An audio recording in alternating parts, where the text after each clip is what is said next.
కథ పేరు ఏనుగు స్నేహం. మీరు మా ఛానల్ని మొదటిసారి చూస్తుంటే మా ఛానల్ని సబ్స్క్రైబ్ చేయండి, లైక్ చేయండి. అనగనగా ఒక అడవిలో, ఒక పెద్ద అడవిలో ఒక పెద్ద ఏనుగు మరియు దాని చిన్న ఏనుగు పిల్ల నివసించేవి.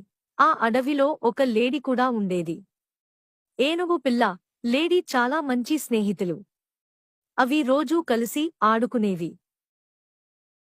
ఏనుగు పిల్ల, లేడీ అడవిలో ఆడుకుంటుండగా వేటగాళ్ల శబ్దం వినిపించింది.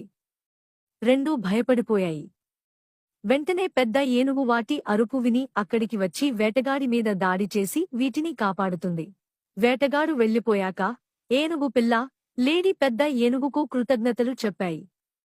అప్పటినుండి అవి మరింత అన్యోన్యంగా కలిసి జీవించాయి.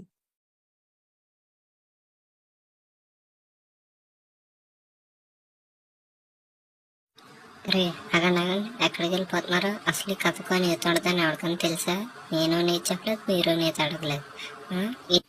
కాబట్టి నేను ఈ తినేసి వెళ్ళాను. ముందు అసలు నీతి ఏంటంటారా? ముందు పెద్దలు చెప్పిన మాట అన్నారు. సరే, కథా పేరు తెలివైన స్నేహితులు. మీరు మా ఛానల్ని మొదటిసారి చూస్తుంటే మా ఛానల్ని సబ్స్క్రైబ్ చేయండి, లైక్ చేయండి.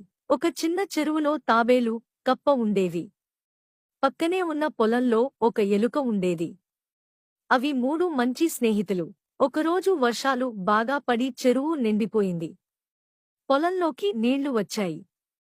ఎలుక తన బొరియ నుండి బయటకు రాలేకపోయింది. తాబేలు, కప్ప వెళ్లి ఎలుకకు సహాయం చేశాయి. తాబేలు వీపుపై ఎలుక ఎక్కి కప్ప నీటిలో దారి చూపింది.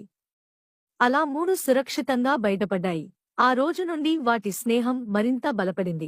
కథ యొక్క నీతి: స్నేహం కష్టంలో తోడుంటుంది.